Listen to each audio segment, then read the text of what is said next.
Hello at welcome back po sa aking YouTube channel. Ako nga po pala si Vanex TV. Kung bago pa lang po kayo dito sa aking channel, ay mag-subscribe na po kayo para mas updated po kayo sa aking mga video, tutorial, mini vlog at kahit yung mga funny video ko na nasa YouTube Shorts. So ano pang hinihintay nyo? Mag-subscribe na kayo. So, paano nga ba ako na-approve sa age verification ko sa affiliate sa TikTok?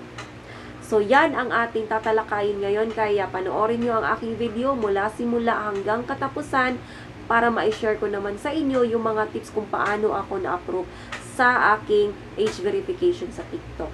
So, paano nga ba? Ganito lang kasi yan eh. Alam nyo guys, ilang beses na akong nag-upload or nag-selfie ng aking picture at in-upload ko sa aking TikTok para ma-approve ako sa age verification ko. Hindi lang isa, dalawa, tatlo, apat, kundi 10 beses ako nag-try. Pero ang ginamit kong ID ay isa lang. Yung UMID ko lang talaga ang aking ginamit. Yun at yun lang ang aking ginamit hanggang sa ma-approve ako. Paano nga ba?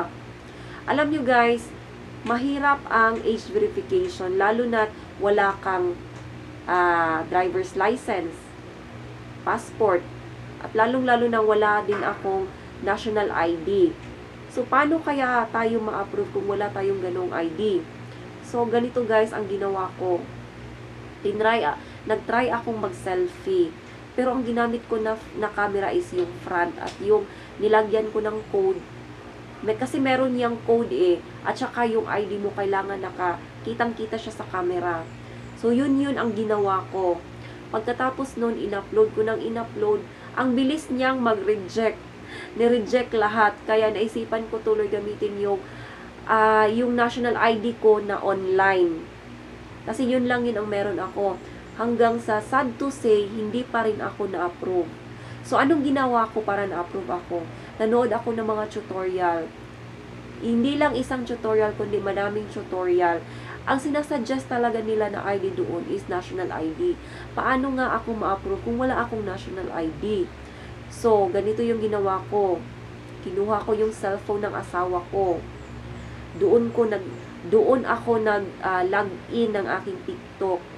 At yung camera niya, nilagyan ko ng timer. Pero yung ginamit ko na camera is back. Yung back camera, at naglagay ako ng salamin para makita ko yung sarili ko kung okay na ba yung pagkaka-selfie ko. So, yung ginamit ko din na ID dito guys is yung UMID ko na ID. Take note, wala talaga akong ibang valid ID kundi yung UMID ko lang talaga. So, tinry ko ng tinry. Maraming beses akong nagpicture hanggang sa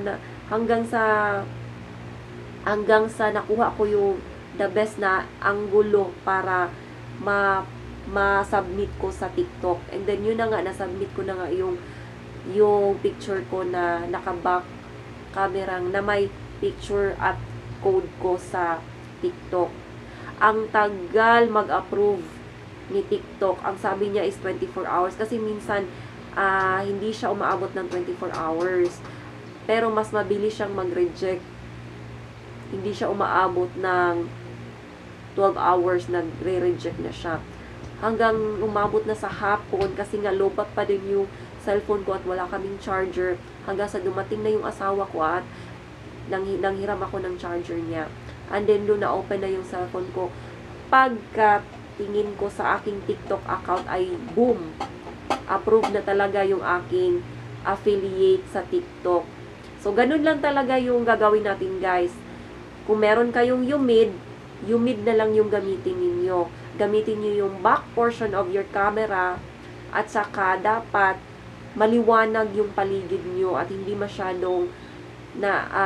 din masyadong nailawan yung iyong picture ng iyong ID para mas lalong makita ni TikTok at ma-verify niya ang iyong account at yung age verification mo ay ma-confirm niya nga. So, nalaman mo na ba na pwede ka palang ma-approve sa UMID lang na ID? Subukan mo nang magpa-approve ngayon para masimulan mo na ang iyong affiliate journey sa TikTok. So, yun lang po. Maraming salamat sa inyong panunood at magkita-kita po tayo sa susunod ko pong video. Salamat po. Bye-bye!